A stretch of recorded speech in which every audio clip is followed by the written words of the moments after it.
good fun. Days like these are great. You get the whole industry together, and to have, companies and corporations like Interbet and Cape Racing who are so generous with sort of time and energy into making a day like this possible is it's fantastic for everyone.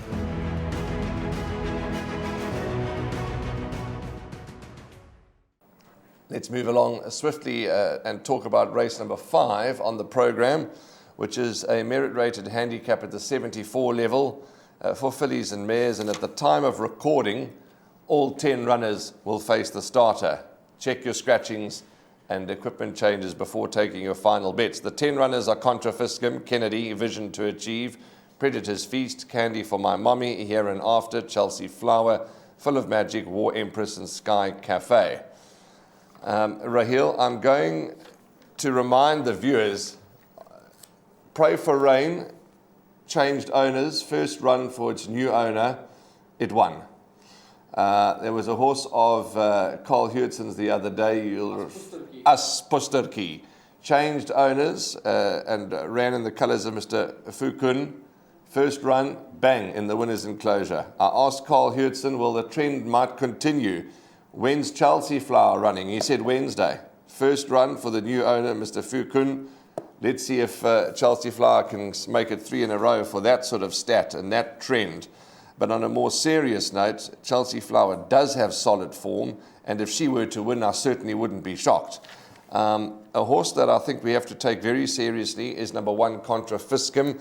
I don't normally go for horses first time out, the maidens, but she absolutely doddled home in her local race, in her local debut, in her stable debut. She thumped Elegant Act by 8.5 lengths. Drops to the 1,000. I don't see that being too much of an issue. She's drawn 1, she gets weight off. And then one other horse I'd like to talk about, 2 other horses rather, 9 War Empress and 10 Sky Cafe. I think they both deserve a mention. But for me, 7, 1, 9, 10. Those are my numbers. 7, 1, 9, 10. How do you see it? 1, 2, and a 9 for me here in this contest. War number 1, Contra Fiscum. She was just in a class of her own last time out. I mean, in a 6-horse field to win by 8 lengths, that tells you something. And she gets the 4 kgs off the back once again. The handicapper was not shy. Gave her a 10-point penalty for that victory. And yeah, I know she did win by 8 lengths, but what was behind her? That's got to be the question mark. But nonetheless, pole position draw will be a huge advantage.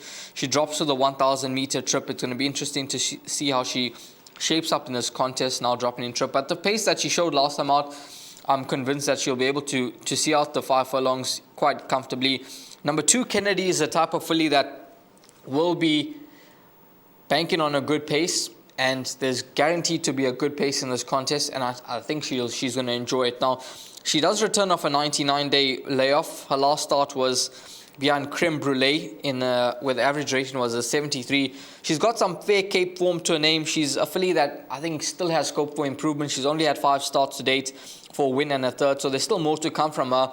And with just 56.5 kgs on the back, I think she could certainly put her best foot forward in a race of this nature. And then number 9, War Empress, another filly that will be banking on a good pace. She's a horse that did run a very good race last time out against stronger company.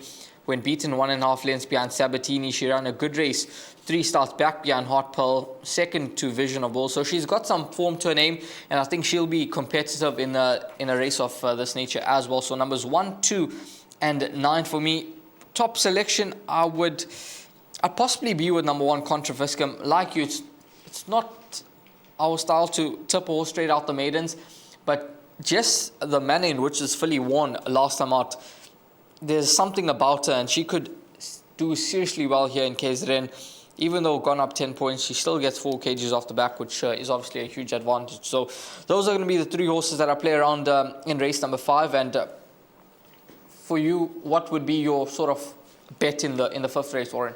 Well, Raheel, I'm glad you asked that question, because we always encourage everyone or we, not always, but most of the time, try and suggest a bet or how we're going to play. And I'm not really going to have a win bet in this race. There are other races where you can have a win bet, but I'll be taking my customary exactors. I'm going to, Yeah, I'm going to take my customary exactors. I'm going to go my 4 horses. I don't quite like Kennedy, but I'll include Kennedy in PAs and buy pots and pick sixes and all those bets because, you know, we listen to each other's selections and we support one another.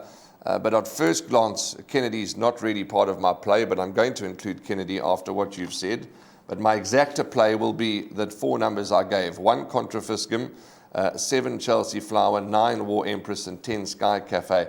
And take some boxed exactas. A win bet, you've gone with Contra Fiscum. Yeah, she could well win. She trotted up last time, as you say, Steve, but just something about her. She looked pacey. She won with consummate ease. She just doesn't look like a one-time winner. Whether that second win or third win will come straight out the maidens, I don't know. But Contra Fiscum could well be the one to beat. But my bet will be boxed exactas 1, 7, 9, 10. I won't be having a win bet in race number 5. Yeah, I think the exacta play is the right way to play, and I'll be playing around numbers 1, 2, and 9 in the 5th race on the program.